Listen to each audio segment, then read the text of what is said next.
இசை பற்றி பேசுவது என்பது இன்றைக்கு தேவையான ஒன்றாக இருக்கிறது. ஏன் தெரியுமா? இளையராஜாவிடம் அத்தனையும் உண்டு, ஏ.ஆர். ரஹ்மானிடமும் நவீன இசை அத்தனையும் உண்டு. அதற்கு முன்னோடியாக இருந்த ஒருவர் அப்ரஹாம் பண்டிதர். ஏன் தெரியுமா? அவர்தான் இசையை பரவலாக்கினார். ஆடி பாடி ஆபிரகாம் ஆரம் போடுவார், தேடி வந்த கோலம் சொல்லி லாலி பாடுவான், துளியிலே ஆட வந்த வானத்து விண்விளக்கே, ஆழியிலே கண்டெடுத்த அற்புத ஆழிமுத்தே. அனைவருக்கும் வணக்கம். பிரான்சிஸ் சேவியர் எனது பெயர். நான் சேவியர் கல்லூரியில துணை முதல்வராக இருந்தேன், தமிழ்துறையினுடைய தலைவராக இருந்தேன். இப்போ வடக்கன்குளம் ஜாய் பல்கலைக்கழகத்துல பேராசிரியராக இருக்கிறேன். இசையில் ஆர்வம் உண்டு, நாட்டம் உண்டு. இசையை கற்றிருக்கிறேன், ஆய்வு செய்திருக்கிறேன். எத்தனையோ இசை மேதைகள் நம் தமிழ்நாட்டில் பிறந்திருக்கிறார்கள், இருக்கிறார்கள், இன்னும் வருவார்கள். ஆனாலும் வரலாற்று புள்ளி என்பது சில பேருக்கு மட்டும்தான் உண்டு. அது எல்லாராலும் தீர்மானிக்கப்பட முடியாது அல்லது தெரியாது. ஒரு அழகான கிறிஸ்தவ பாடல் உண்டு. வரவேணும் எனதரசே, மனுவேல் இஸ்ரவேல் சிரசே, அருணோதேய ஒளி பிரகாசா, சரியறிய ஒரே சருவேசா, வரவேணும் எனதரசே, மனுவேல் இஸ்ரவேல் சிரசே. இந்த பாடல் வேதநாயக சாஸ்திரியாருடையது. இந்த பாடலுக்கு மூலமாக இருந்தவர் யார் தெரியுமா? அவர் பாடிய பாடல்களுக்கெல்லாம் மூலமாக இருக்கிற ஒருவர் அப்ரஹாம் பண்டிதர். யார் இந்த அப்ரஹாம் பண்டிதர்? தஞ்சை அப்ரஹாம் பண்டிதர் அப்படின்னு சொல்லுவாங்க. ஆனால் நான் இப்படி உங்களிடத்தில் சொன்னால் உங்களுக்கு அது புரியும். இளையராஜாவை எல்லாருக்கும் தெரியும். இளையராஜா யாரிடம் இசை கற்றவர் அப்படின்னு கேட்டீங்க அப்படின்னு சொன்னா, தன்ராஜ் மாஸ்டர் அப்படின்னு சொல்லக்கூடிய ஒரு மிகச்சிறந்த பொக்கிஷத்திடம் இசை கற்றவர் என்பது உங்களுக்கு தெரியும். இன்னொன்று தெரியுமா? இந்த தன்ராஜ் மாஸ்டர் யாரிடம் இசை கற்றவர் தெரியுமா? சோதி பாண்டியன் அப்படின்னு சொல்லக்கூடிய ஒருவரிடம் இசை கற்றார். சோதி பாண்டியன் அப்ரஹாம் பண்டிதருடைய மைந்தன். அப்ரஹாம் பண்டிதருடைய மைந்தன் சோதி பாண்டியன். அவருடைய செய்தர் தன்ராஜ், பிறகு இளையராஜா. இப்பொழுது இளையராஜா பரந்த இசை அத்தனையும் எங்கிருந்து தொடங்கி இருக்கிறது என்றால் அப்ரஹாம் பண்டிதரிடமிருந்து தொடங்கி இருக்கிறது. அவர் ஒரு சாதாரண இசைக்கலைஞர் அல்ல, பல்வேறு விதமான திறமைகளை கொண்ட இசைக்கலைஞர். இசை பற்றி பேசுவது என்பது இன்றைக்கு தேவையான ஒன்றாக இருக்கிறது. ஏன் தெரியுமா? அத்தனை பேரும் அப்ரஹாம் பண்டிதரை மறந்து விட்டோம்.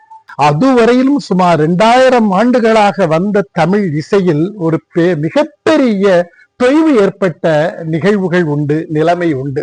நமக்கென்று நாம் முதுநாரை என்று சொல்லக்கூடிய இசை நூற்கள், முன்பு பழைய இசை நூற்கள் இருந்திருக்கிறது. தொல்காப்பியத்தில் இசை குறிப்பு இருக்கிறது, சிலப்பதிகாரத்தில் இசை குறிப்பு இருக்கிறது, பின்னால் வந்த இலக்கியங்களில் இசை குறிப்பு இருக்கிறது. ஆனால் சிலப்பதிகாரத்தில் உள்ள இசை குறிப்பை இன்று வரையிலும் முழுமையாக அதற்கு உரை எழுதப்படவில்லை என்று சொல்லுகிறார்கள். இவைகளெல்லாம் வந்த பிறகு 20ஆம் நூற்றாண்டிற்கு முன்பு 19ஆம் 18ஆம் நூற்றாண்டுகளில் 3 கிறித்தவர்கள் மிகப்பெரிய வேலைகளை செய்தார்கள். அதில் ஒருவர் உங்களுக்கெல்லாம் தெரியும், பிஷப் கால்டுவெல், திராவிட மொழிகளை மாற்று கோணத்தில் ஆராய்ச்சி செய்தவர். இன்னொருவர் தனிநாயகம் அடிகள், தமிழை உலகம் முழுவதற்கும் கொண்டு செல்வதற்கு முழு காரணமாக இருந்தவர் அவர். அதற்கு அடுத்து ஒருவர் வருகிறார். அவர்தான் இந்த தஞ்சை அப்ரஹாம் பண்டிதர். தஞ்சை அப்ரஹாம் பண்டிதர் அப்படின்னு சொன்ன உடனேயே நமக்கு ஞாபகத்திற்கு வர வேண்டியது கருணாமிர்த சாகரம் என்ற புத்தகம். ஏன் இந்த புத்தகம் இன்று வரையிலும் எல்லோராலும் கொண்டாடப்படவில்லை என்று சொன்னால் ஒரு செய்தி, இதை ஆழமாக கற்க வேண்டும். இது ஒரு ஆய்வியல் நூல். ஆய்வு செய்வதில் எல்லோருக்கும் ஆர்வம் உண்டு, ஆனால் முறையாக ஆய்வு செய்ய மாட்டார்கள். முறையாக ஆய்வு செய்யப்பட்ட இசை நூல் இவருடைய இசை நூல். இந்த இசை நூலுக்கு அவர் முன்னோடியாக வெறுமனே இருந்து கொண்டு ஒரு இடத்தில் இருந்து கொண்டு அவர் இசையை செய்யவில்லை. இசையை முறையாக கற்றுக்கொண்டிருக்கிறார். அவருடைய வாழ்வியலே அதை சொல்லுகிறது.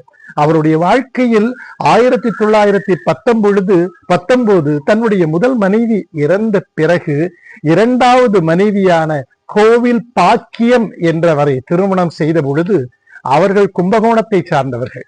அந்த கும்பகோணத்தில் இருந்தவர்களுக்கு இசை பற்றிய நுணுக்கம் அதிகமாக தெரிந்திருக்கிறது. ஏற்கனவே இசைக்கு மேல் ஒரு பெரிய வெறி கொண்டு இருந்த அவருக்கு, ஒரு தேடல் கொண்டிருந்த அவருக்கு, அவர்கள் கிடைத்தவுடன் அது ஒரு பெரிய பொக்கிஷமாக அமைந்தது. எனவே இசை நுணுக்கங்களை கற்க ஆரம்பிக்கிறார். அப்படி கற்கின்ற பொழுதுதான் அவருக்கு நம் தமிழ் இசை இந்த இந்திய நாட்டினுடைய முதல் இசை என்பதை நிச்சயமாக தெளிவுபடுத்தி ஆக வேண்டும் என்று நினைக்கிறார். அப்பொழுதுதான் சங்க நூற்களை பார்க்கிறார். பாலை என்று சொல்லக்கூடிய அத்தனை இசை நுட்பங்களையும் தெரிந்து கொள்ளுகிறார். அந்த சங்க நூற்களில் இருக்கக்கூடிய பண்களை பற்றிய, ஸ்வரங்களை பற்றிய விஷயங்களை தெரிந்து கொள்கிறார். உங்களுக்கு தெரியும், சிலப்பதிகாரத்தில் காணல் வரியில் 2 வரிகள் முக்கியமான வரிகள். அந்த வரிகளுக்கு வரிப்பாட்டு என்று ஒரு பாடல் இசை மரபு உண்டு. அதை வங்கத்தில் இருக்கக்கூடிய அந்த சலீல் சௌத்ரி என்று சொல்லக்கூடிய அந்த இசை அமைப்பாளர் வந்து 70களில் பார்த்த பொழுது அசந்து விட்டார். இப்படி தமிழனுக்கு ஒரு மரபு இருக்கிறதா என்று பார்த்து வரிப்பாட்டிற்கு இசையமைத்தார். திங்கள் வாழை வெண்கொடையா சென்னி செங்கோலது ஓச்சி கங்கை தன்னை புணர்ந்தாலும் கங்கை தன்னை புணர்ந்தாலும் புலவாய் வாழி காவேரி புலவாய் வாழி காவேரி. இது அந்த காணல் வரிப்பாட்டினுடைய இசை. இதுபோல கொட்டி கிடக்கும் முத்துக்கள் தமிழ் இலக்கியத்திற்குள்ளே இருக்கிறது என்பதை கண்டுபிடித்த பிறகு அவர் என்ன செய்தார்? அபிரகாம் பண்டிதர் அந்த இசை ஸ்வரங்கள் என்பது என்ன, பண்கள் என்பது என்ன, பாடல்கள் என்பது என்ன, கீர்த்தனைகள் என்பது என்ன, ஒவ்வொன்றையும் ஒரு ஆராய்ச்சியாளன் ஆய்வு செய்வது போல தனியாக எடுத்து ஆய்வு செய்தார். எத்தனை பண்கள் இருக்கிறது, பாலை பண் என்றால் என்ன, குறிஞ்சி பண் என்றால் என்ன என்பதையெல்லாம் தனித்தனியாக எடுத்தார். அப்பொழுதுதான் அவருக்கு தெரிந்தது, தமிழில் மிகப்பெரிய இசை மரபு ஒன்று இருந்திருக்கிறது என்று சொல்லக்கூடிய விஷயம் அவருக்கு தெரிந்திருக்கிறது. இன்றைக்கு உங்களுக்கு தெரியும், AR ரஹ்மான், இளையராஜா இவர்களெல்லாம் 2 கோணத்தில் இசை பாரம்பரியத்தில் உருவாகிறார்கள். இளையராஜாவிடம் அத்தனையும் உண்டு, AR ரஹ்மானிடமும் நவீன இசை அத்தனையும் உண்டு. இருவரும் 2 விதத்தில் இசையை கோர்ப்பார்கள். அதற்கு முன்னோடியாக இருந்த ஒருவர் அபிரகாம் பண்டிதர். ஏன் தெரியுமா? அவர்தான் இசையை பரவலாக்கினார். ஒரு கேள்வி என்னிடத்தில் நீங்கள் கேட்கலாம். அவர் தமிழ் இசையை மட்டும் தானே படித்தார், அவர் எப்படி இந்த இசையை பரவலாக்க முடியும் என்று? இல்லை, அவர் மேற்கத்திய கிளாசிக்கல் மியூசிக் என்று சொல்லக்கூடிய செவ்வியல் இசையையும் கற்றிருக்கிறார். அதற்கான ஆதாரம் இருக்கிறது. அவர் இந்துஸ்தானியை கற்றிருக்கிறார். இதற்கு என்ன ஆதாரம் என்று நீங்கள் கேட்டீர்கள் என்றால், அவர் தஞ்சாவூரில் 7 மாநாடு நடத்தி இருக்கிறார். 7 மாநாட்டிற்கு இந்த இந்துஸ்தானியில் இருக்கக்கூடிய, வடமொழியில் இருக்கக்கூடிய அத்தனை இசை கலைஞர்களையும் அழைத்து வந்திருக்கிறார். அவருடைய சொந்த செலவில் தமிழ் இசை, இதை உலகத்திற்கு அறிவிக்க வேண்டும் என்ற நெருப்பு அவர் மத்தியில் எரிந்ததால் அத்தனை பேரையும் அழைத்து வந்து தனிநாயகம் அடிகள் எப்படி உலகத்தமிழ் மாநாட்டை நடத்தி உலகத்திற்கு தமிழை கொண்டு சென்றாரோ அதுபோல இசையை மிக அழகாக 7 மாநாடுகள் நடத்தி அந்த இசையை மக்கள் மத்தியில் தமிழ் இசைதான் அத்தனை இசைக்கும் மூலம் என்று நிரூபித்தவர் தஞ்சை அபிரகாம் பண்டிதர். ஏனோ தெரியவில்லை, அவருடைய இந்த சுரங்கமான நிகழ்வுகள் பல பேருக்கு தெரியவே இல்லை. அப்படி அத்தனை பேரும் வந்த பொழுது ஹிந்துஸ்தானி எந்த ஸ்வரத்தில் இருந்து வந்திருக்கிறது, கர்நாடக இசை எதிலிருந்து வந்திருக்கிறது என்பவற்றையெல்லாம் தீர்மானமாக ஆராய்ந்து அவர் அந்த புத்தகத்தை எழுதினார். அதன் பெயர் கருணாமிர்த சாகரம்.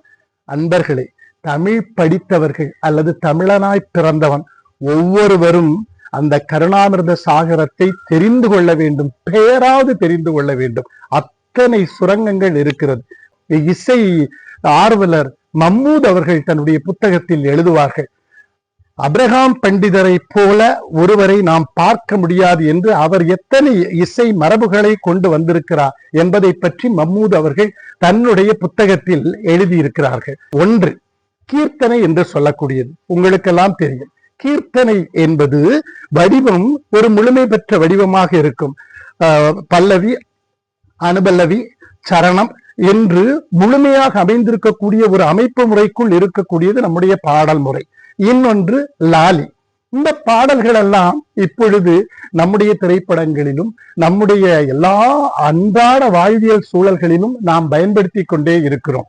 அப்படிப்பட்ட கீர்த்தனைகளை அவர் முதலாக கண்டுபிடித்து இது தமிழனுக்கு உரியது என்று சொன்னார். நண்பர்களே, உங்களுக்கு ஒன்று தெரியுமா? பரிபாடல் என்ற புத்தகத்தில் இசை வகுத்தோன், இசை தொகுத்தோன் என்று ஒவ்வொரு பெயரையும் சொல்லுவார்கள்.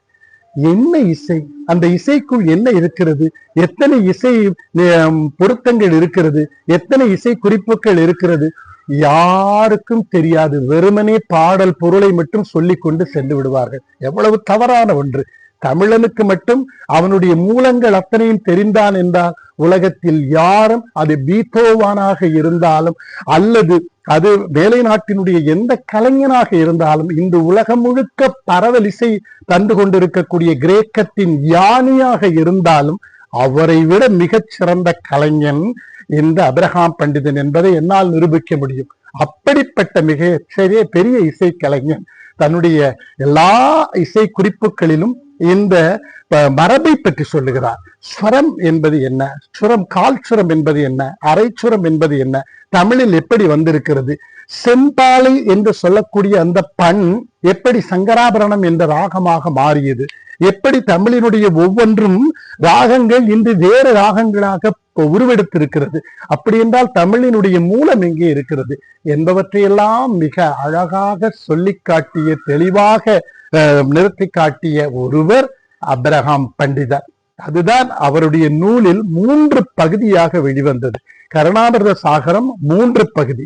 முதல் பகுதியில் அவருடைய மாநாடு, இசை பற்றிய நண்பர்கள், அவருடைய வட இந்திய நாட்டினுடைய அவருடைய நண்பர்கள், இந்துஸ்தானி இசை, இது போன்ற விஷயங்கள்.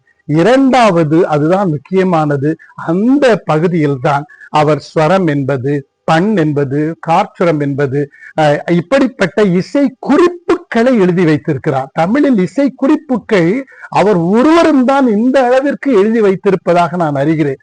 அதற்கு பிறகு பல பேர்கள் தமிழில் எழுதினார்கள். ஆனால் தமிழில் இசை குறிப்புகள் இப்படி இருக்கிறது என்பதை எழுதியவர் அவர்.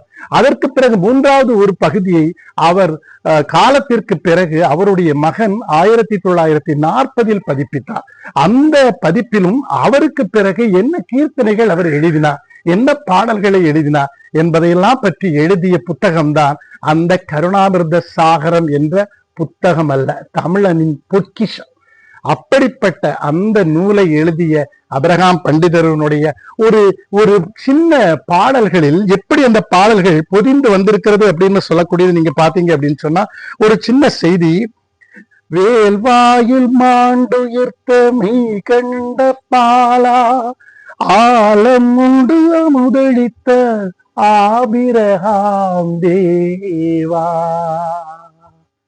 இது அவரு வரக்கூடிய தொகைரா போல அல்லது பூபாலமாக என்று சொல்லக்கூடிய ஒரு ராகத்திற்குள் அமைந்த அவருடைய பாடல். ஆனா அவர் லாலி எழுதுகிறதுல மிக பெரியவர் என்று அவரை பற்றி சொல்லுகிறார்கள். அவர் சொன்ன லாலியில ஒரு 2 வரிகளை பாருங்கள். ஆடி பாடி ஆபிரகாம் ஆரம் போடுவார், தேடி வந்த கோலம் சொல்லி லாலி பாடுவான், துளியிலே ஆட வந்த வானத்து விண்விளக்கே, ஆழியிலே கண்டெடுத்த அற்புத ஆழிமுத்தே. பாத்தீங்களா, அவர் தொடங்கிய அந்த ஒவ்வொரு விஷயமும் பின்னால் அப்படியே மெதுமாக வந்து தமிழ் இசையாக உருவெடுத்து நிற்கிறது. யாருமே அவரை கண்டுகொள்ளவில்லை. நியூஸ் 18 கண்டுகொண்டிருக்கிறது. நியூஸ் 18க்கு என்னுடைய பாராட்டுக்கள், வாழ்த்துக்கள்.